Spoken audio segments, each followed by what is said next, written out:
Ingat gak cerita gunung yang terakhir kali gue ceritain? Kita cerita di bulan Oktober kemarin. Ya kalau lo lupa, lo bisa dengerin lagi sih obrolan kita kemarin. Tapi intinya di cerita gue itu ada 4 orang pendaki yang mereka tuh kepisah dari regu mereka. Dan 4 orang ini namanya Agas, umurnya 20-an tahun, Panova, udah bapak-bapak, Ya. terus ada Mas Burhan, dan Ranger Galih. Nah mereka tuh ngalamin beberapa kejadian mistis yang serem banget waktu mereka lagi ngedaki gunung pada malam hari itu. Yang mana akhirnya mereka bisa sampai di puncak gunung dengan selamat, untungnya. Tapi Natmoy, ternyata kisah mereka tuh nggak selesai di situ aja. Bahkan kejadian mistisnya tuh berlanjut sampai Agas bisa sampai di base camp di bawah kaki gunung. Jadi setelah sampai puncak Gunung Prau, akhirnya Agas ini istirahat dan dia bangun sekitar jam 10-an pagi. Di situ kondisinya Mas Burhan tuh udah beres-beres barang-barangnya dia. Dan regu lain tuh udah pada jalan bareng pemandu. Nah, karena pemandu atau rangernya pun udah bilang kalau misalkan mau istirahat ya boleh. Agas dan Burhan pun pede buat turun berdua doang. Karena ya jalan yang mereka lewatin ya jalan yang sama gitu loh. Lagi pula itu kondisinya mereka bakal turun gunung tuh siang hari, jadi mereka ya santai aja buat turun berdua doang. Mereka pede lah. Nah by the way kalau lo lupa Nat, Muy, Mas Burhan ini emang orang yang dalam tanda kutip bisa ngilmu lah. Dan cukup ngerti sama dunia-dunia gaib. Beda sama Agas, kalau Agas ya nggak ngerti sebenarnya. Nggak lama setelah mereka udah beres-beres, akhirnya mereka turun tuh berdua. Kurang lebih sekitar jam 12-an. Dan itu terakhir kali si Agas ngeliat jamnya dia. Sekitar 15 menitan mereka sampai di lapangan rumput sabana gitu. Ya mereka jalan berdua sambil nyanyi-nyanyi dan makin turun terus. Di situ Agas masih mencoba pede dan nyoba percaya sama Mas Burhan. Toh sebelumnya pas Agas tuh sempat pingsan pas dia naik ke gunung. Ya dia jadi nggak hafal jalan. Jadi sepanjang jalan ya Agas ngikutin aja nih Mas Burhan mau ambil jalan yang mana. Beberapa kali Agas nanyain juga, kayak bener gak sih ini jalan yang diambil? Dia nanya gitu ke Mas Burhan. Mas Burhan bilang yakin. Dan Mas Burhan ini ngomong, ini jalur kita udah bener nih. Coba tuh lihat ke atas lereng itu. Itu jalur pas kita saat ngedaki. Kata Mas Burhan sambil nunjuk lereng yang bukan jalan yang dia lewatin. Terus Agas balas dong, tapi Mas, kan harusnya kita ada di jalur itu. Itu kan turunan waktu kita megang tebing bareng-bareng. Kita salah jalan Mas. Nah di sana sama kayak lu Muy, Mas Burhan tuh baru sadar. Entah logikanya Mas Burhan nih kenapa bisa kebalik gitu ya. Dia juga kaget. Oh iya berarti salah dong jalannya gitu kan. Tapi ya Mas Burhan tetap ngambil keputusan untuk yaudah kita lewatin jalur ini aja. Karena ya kalau mereka balik bakal lebih lama. Dan pikiran Mas Burhan tuh ya namanya juga turunan, ujung-ujungnya bakal ke kaki gunung juga gitu kan. Tapi entah mereka turunnya di mana ya nggak tahu. Tapi yang penting pasti sampai bawah juga gitu kan.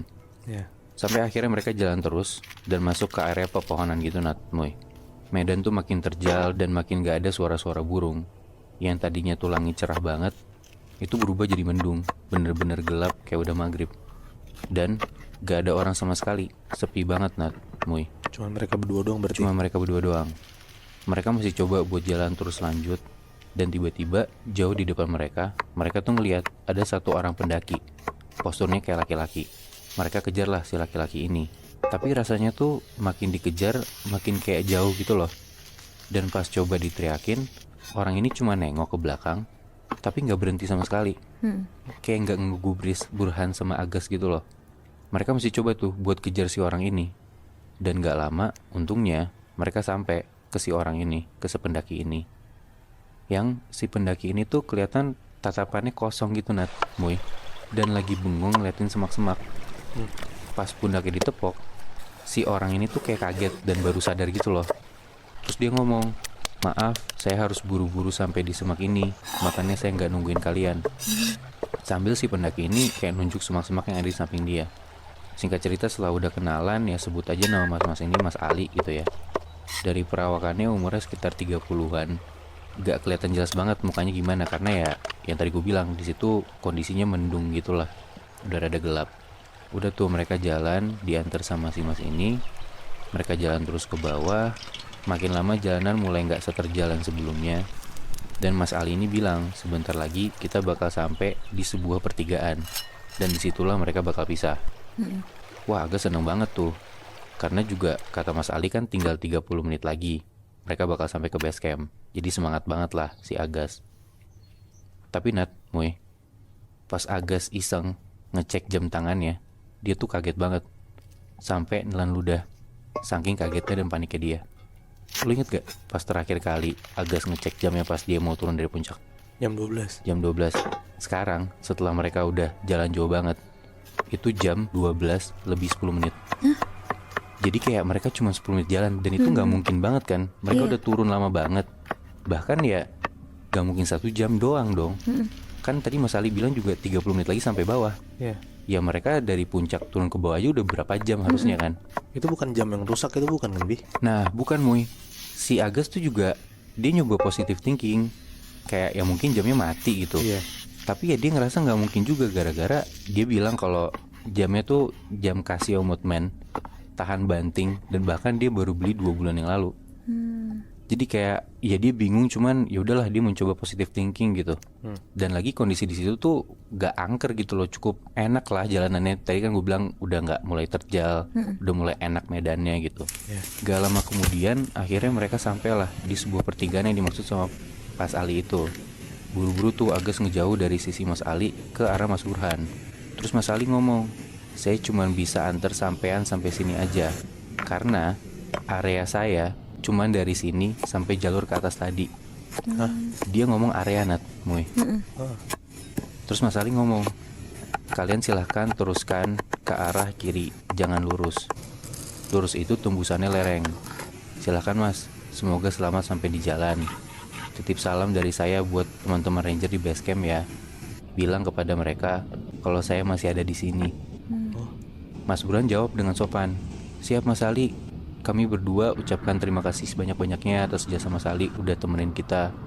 Akan kami sampaikan salamnya Mas Ali untuk teman-teman di base camp. Terus Mas Ali ngomong, di depan kalian bakal menemukan pemukiman warga. Kalian bisa beristirahat di sana sejenak kalau kalian mau. Tapi saya sarankan di sana kalian jaga sopan santun kalian, terutama kamu anak muda. Dia bilang kayak gitu sambil nunjuk ke Agas. Di situ Agas kaget banget. Mas Burhan juga ikutan kaget. Tapi akhirnya untuk mempersingkat waktu, ya udah Mas Burhan sama Agas jabat tangan Mas Ali ya sebagai tanda terima kasih lah. Tapi pas salaman Nat, Muy, itu tangannya Ali berkerut-kerut dan tangannya tuh dingin gitu Nat, Muy. Tapi ya udahlah, Agas mencoba bodo amat tuh di situ. Akhirnya mereka pisah. Agas dan Mas Burhan belok ke kiri. Mas Ali balik lagi ke arah mereka turun tadi, balik ke atas. Ke semak-semak itu lagi. Ya, kurang lebih sekitar 5-7 meter mereka jalan. Burhan sama Agas tuh ngadep ke belakang kayak mau ngelihat Mas Ali gitu kan. Iya. Tapi Nat, Muy, pas mereka lihat ke belakang, itu nggak ada orang sama sekali. Bener-bener kosong. Yang ada cuman ada seekor anjing yang ngeloncatin batu-batu gitu di belakang mereka. Dan lama-lama si anjing ini naik ke atas sampai nggak kelihatan lagi. Ya setelah Agas sama Mas Burhan ngelihat sosok Mas Ali yang sebenarnya, ya udah mereka cuma ngelongo aja di situ. Berarti Mas Ali itu anjing gitu. Iya bener Muy. Tapi mereka cepet sadar. Ya udah yang penting bener-bener secepatnya mereka sampai ke base camp lah. Ya gue nggak tahu ya apa yang mereka rasain, cuman mungkin karena sebelumnya juga udah ngerasain pas ngedaki ada hal-hal mistis. Ya udahlah biarin, yang penting mereka bisa pulang gitu. Iya. Mereka ngelewatin tuh jalan yang disaranin sama Mas Ali. Ya kayak semak-semak itulah jalanannya. Gak lama kemudian Agus tuh ngedengar kayak ada suara orang gitu loh. Ada orang ngobrol, ada orang ketawa-tawa, ada juga kayak suara anak-anak kecil lagi main. Dan suaranya tuh asalnya dari bawah kirinya dia. Udah tuh Agas sama Mas Burhan udah kayak coba loncat-loncat ngelongo, tapi gak bisa kelihatan gara-gara ketutupan sama pohon-pohon tinggi.